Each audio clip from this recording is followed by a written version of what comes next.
عباس जिन्हें मैदान करबला का शेर भी कहा जाता है, जब हजरत अब्बास शहीद हो गए तो उनके कातिल का चेहरा स्याह हो गया। लोगों ने वजह पूछी तो उसने कहा कि मैंने एक ऐसे जवामर्द को कत्ल किया है जिसका नाम अब्बास है। हजरत अब्बास कौन थे और कैसे मैदान करबला में शहीद हुए? हजरत अब्बास की क्या जिम्मेदारी थी? क्या हजरत अब्बास ने जंग की या नहीं? और यजीद हजरत अब्बास के बारे में क्या कहता था? आज हम इस वीडियो में हजरत अब्बास की विलादत से लेकर शहादत तक का सारा वाकया बताएंगे। हजरत अब्बास बिन अली बिन अबी तालिब की शहादत के वक्त उम्र मुबारक 34 साल थी। 14 साल अपने वालिद गरामी अमीरुल मोमिनीन अली अलैहिस्सलाम की ज़ेर साया, 9 साल अपने भाई इमाम हसन और 11 साल इमाम हुसैन अलैहिस्सलाम की तरबियत में गुजारे। मुहतरमा फातिमा बिनते हज़म बिन खालिद, जिनसे हज़रत अली अलैहिस्सलाम ने जनाब फातिमा ज़हरा सलामुल्लाह अलैहा के बाद निकाह किया, आपकी वालिदा थीं। जब इमाम अली अलैहिस्सलाम ने जनाब अकील से कहा था कि मैं चाहता हूँ कि एक ऐसे ख़ानदान की खातून से निकाह करूँ जिससे एक दलेर और जंगजू फर्जंद पैदा हो, तो जनाब अकील ने बनु कलाब के कबीले से फातिमा बिनते हज़म को तजवीज़ किया। इस शादी का समर 4 बेटे अब्बास, अब्दुल्ला, जाफ़र और उस्मान हुए। जब आप पैदा हुए तो इमाम अली ने अपनी गोद में लिया और आपका नाम अब्बास रखा।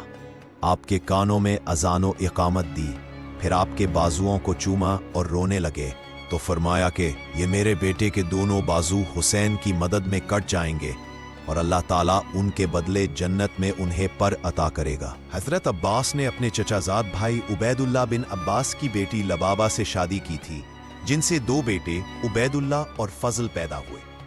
बाज़ किताबों के मुताबिक जंग सफ़ीन में हजरत अब्बास उन अफराद में शामिल थे जिन्होंने दुश्मन के लश्कर पर हमला करके इमाम अली की फौज के लिए पानी का बंदोबस्त किया। जंग सफ़ीन में शाम के बादशाह और उसके सिपाहियों के हजरत अब्बास के हाथों कत्ल होने का जिक्र भी मिलता है। शाम के लोग अपने बादशाह को 1000 आदमियों के बराबर समझते थे। आपकी मशहूर कुनियत अबुल फजल है, क्योंकि आप फजलो कमाल की कसरत की वजह से इस कुनियत से मशहूर हुए।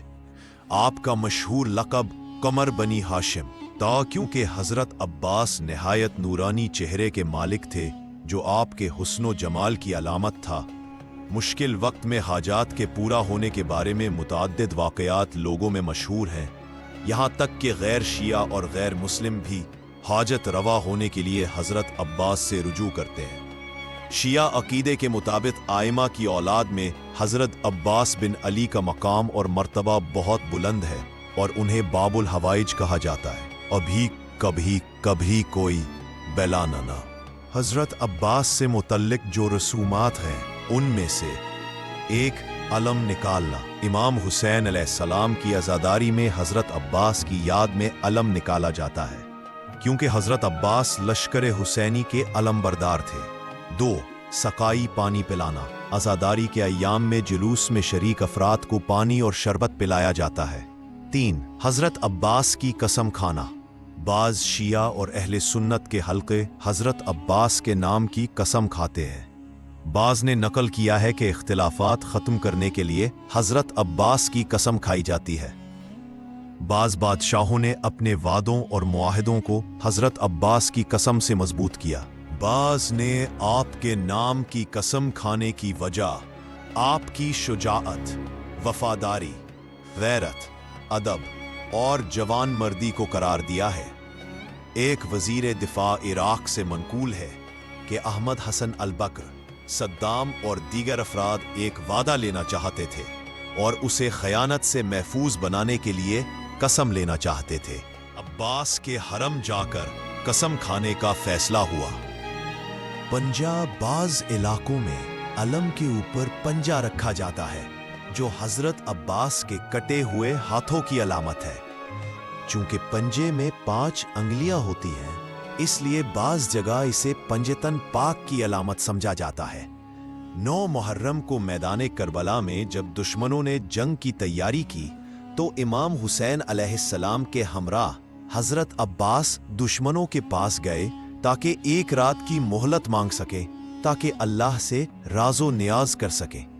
तारीखी रिवायात के मुताबिक کربلا میں حضرت عباس اور ان کے بھائیوں کے لیے 2 افراد نے امان نامہ بھیجا، لیکن جناب عباس اور ان کے بھائیوں نے اسے رد کر دیا۔ ان میں سے ایک امان نامہ شمر بن ذیل جوشن نے پیش کیا۔ شمر حضرت عباس کا رشتہ دار تھا۔ اس نے انہیں پھوپھی زاد بھائی کہہ کر آواز دی، مگر حضرت عباس نے کوئی جواب نہ دیا۔ امام حسین علیہ السلام نے فرمایا، اگرچہ فاسق ہے مگر جواب دے دو۔ شمر نے امان نامہ پیش کیا، لیکن اسے یزید کی اطاعت اور تسلیم کے ساتھ مشروط کیا۔ حضرت عباس نے اس پر لعنت کرتے ہوئے کہا، اے دشمن خدا، تجھ پر موت ہو، تو ہمیں کفر کی دعوت دیتا ہے اور حسین کو چھوڑنے کا کہتا ہے۔ شمر نے امان نامہ پیش کیا، لیکن اسے یزید کی اطاعت اور تسلیم کے ساتھ مشروط کیا۔ حضرت عباس نے اس پر لعنت کرتے ہوئے کہا، اے دشمن خدا، تجھ پر موت ہو، تم کفر کی دعوت دیتا ہے اور حسین کو چھوڑنے کا کہتا ہے۔ حضرت عباس شجاعت میں اپنے والد امام علی کا نمونہ تھے۔ روایت ہے کہ حضرت عباس کے قاتل کا چہرہ سیاہ ہو گیا تھا۔ وہ قبیلہ بنی تمیم کا فرد تھا۔ اس سے وجہ پوچھی گئی تو اس نے کہا، میں نے ایک ایسے جوان مرد کو قتل کیا ہے جس کی پیشانی پر سجدوں کا اثر چمک رہا تھا۔ اس کا نام عباس تھا۔ حضرت عباس کی والدہ محترمہ ام البنین نے ایک شعر میں حضرت عباس سے خطاب کرتے ہوئے کہا، اگر تلوار تیرے ہاتھ میں ہوتی تو کسی کو تیرے قریب آنے کی جرت نہ ہوتی۔ روایت میں ہے کہ جب شہداء کربلا کا مال یزید کے سامنے پیش کیا گیا تو اس میں ایک عظیم پرچم بھی تھا۔ یزید اور تمام حاضرین نے دیکھا کہ وہ پرچم سرخ تھا اور جگہ جگہ سے پھٹا ہوا تھا، لیکن اس کا قبضہ سلامت تھا۔ پوچھا گیا، یہ علم کس نے اٹھایا تھا؟ جواب ملا، عباس نے۔ یزید حیرت سے کئی بار اٹھا اور بیٹھا، پھر کہنے لگا، دیکھو، جسم اور تلواروں کے حملوں سے اس پرچم کا کوئی حصہ سلامت نہیں، لیکن قبضہ محفوظ ہے، جس سے ظاہر ہوتا ہے کہ علم بردار نے تیروں اور تلواروں کی بوچھاڑ اپنے ہاتھوں پر لی، لیکن علم کو ہاتھ سے نہیں گرنے دیا۔ اس کے بعد یزید نے کہا، لعنت اور مذمت تجھ سے دور ہو اے عباس۔ یہ ہے وفاداری کا مطلب جو ایک بھائی نے اپنے بھائی کے ساتھ دکھایا۔ دوستو، جب جنگ شروع ہوئی تو بنی ہاشم کے ایک سپاہی کے مقابلے میں یزیدی فوج کے 10 سے 20 آدمی لگتے تھے۔ جب انہوں نے دیکھا کہ ہمارے سپاہی ایک ایک عباس جیسے سپاہی کا مقابلہ نہیں کر سکتے تو عمر بن سعد سے کہا گیا، اگر عباس آ گئے تو ہماری فوج میں بھاگ دوڑ مچ جائے گی۔ عمر سعد نے کہا، شمر، تم واقعی سچ کہہ رہے ہو کہ عباس کا مقابلہ کرنے کی کسی میں ہمت نہیں۔ جب تمام انصار حسین شہید ہو گئے تو حضرت عباس نے خود کو تنہا پایا اور امام حسین کی خدمت میں آ کر عرض کی، مجھے میدان میں جانے کی اجازت دے۔ امام حسین بہت روئے۔ حضرت عباس نے عرض کی، میرا سینہ تنگ ہو چکا ہے، میں زندگی سے دل تنگ ہو چکا ہوں، میں چاہتا ہوں کہ شہیدوں کا انتقام دشمنوں سے لوں۔ کتابوں میں لکھا ہے کہ حضرت عباس کو جنگ کرنے کی اجازت نہیں ملی تھی، صرف امام حسین نے فرمایا تھا، ان پیاسے بچوں کے لیے تھوڑا پانی لے آؤ۔ حضرت عباس دشمنوں کی طرف گئے اور انہیں نصیحت کی، ان کے برے انجام سے ڈرایا، لیکن ان کے اندھے دلوں پر کچھ اثر نہ ہوا۔ حضرت عباس اپنے بھائی امام حسین کے پاس واپس آئے، بچوں کی پیاس کی آواز سنی، مسکیزہ اٹھایا، امام حسین سے رخصت ہوتے وقت آسمان کی طرف دیکھا اور عرض کی، خدایا، میں اپنا وعدہ وفا کرنا چاہتا ہوں، میں ان پیاسے بچوں کے لیے مشکیزے میں پانی بھر کر لانا چاہتا ہوں۔ پھر امام حسین کی پیشانی کو بوسہ دیا اور نہر فرات کی طرف روانہ ہوئے۔ روایت کے مطابق نہر فرات پر 4000 یا 10,000 پہرے دار تھے۔ آپ نے حملہ کیا، 80 دشمنوں کو قتل کر کے پانی تک پہنچے۔ دشمنوں نے آپ پر 6 بار حملہ کیا تاکہ آپ پانی تک نہ پہنچ سکیں، لیکن آپ نے سب کو ہٹا کر پانی تک رسائی حاصل کی۔ پانی کے قریب گئے، ایک چلو پانی لیا، مگر پیاسے حسین یاد آ گئے، پانی کو نہر میں پھینک دیا، مشکیزے میں پانی بھرا اور فرمایا، بخدا میں لبوں کو پانی سے تر نہیں کروں گا جبکہ میرا آقا حسین پیاسا ہے۔ آپ مشکیزہ کندھے پر رکھ کر خیمے کی طرف روانہ ہوئے۔ دشمنوں نے راستہ روکا، چاروں طرف سے گھیرا۔ آپ تنے تنہا لڑتے رہے، لاشوں کے ڈھیر لگا دیے۔ اسی دوران دشمن نے آپ کے دائیں ہاتھ پر وار کیا، ہاتھ کٹ گیا۔ آپ نے مشکیزہ بائیں کندھے پر رکھا، और रजस पढ़ते हुए लड़ते रहे।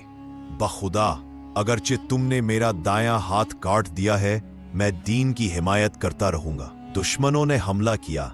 बहुत से बहादुर सिपाहियों को आपने वासिले जहन्नम किया। बास के मुताबिक आपके हाथों मकतूलीन की तादाद 850 थी। इसी दौरान हकीम बिन तुफैल ने दरख्त की आड़ से आकर बाएं हाथ पर वार करके उसे भी काट दिया। आपने फरमाया, खौफ ना कर, तुझे खुदा का जब्बार देख रहा है।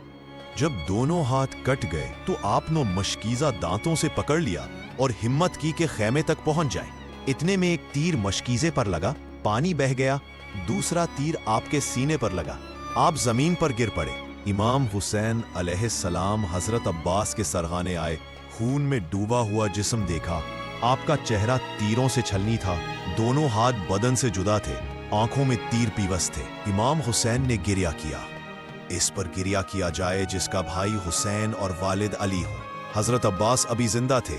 आपने इमाम हुसैन से अर्ज की, मुझे खैमे में ना ले जाइए। इमाम ने पूछा, क्यों? हजरत अब्बास ने अर्ज की, मैं आपकी बेटी सकीना से शर्मिंदा हूं। मैंने उससे पानी लाने का वादा किया था, लेकिन वादा पूरा ना कर सका। उसके बाद हजरत अब्बास की रूह परवास कर गई। इमाम हुसैन अलैहिस्सलाम ने हजरत अब्बास के लाशे को नहरे अलकमा के किनारे छोड़ा और खैमे की तरफ वापस आ गए। आंखों से आंसू रवां थे। आस्तीनों से पूछते हुए खैमे में दाखिल हुए। सकीना ने घोड़े की लगाम थाम कर पूछा, बाबा जान, क्या आपको मालूम है चचा अब्बास कहाँ है? उन्होंने मुझसे पानी लाने का वादा किया था। वादा खिलाफी तो उनकी आदत नहीं।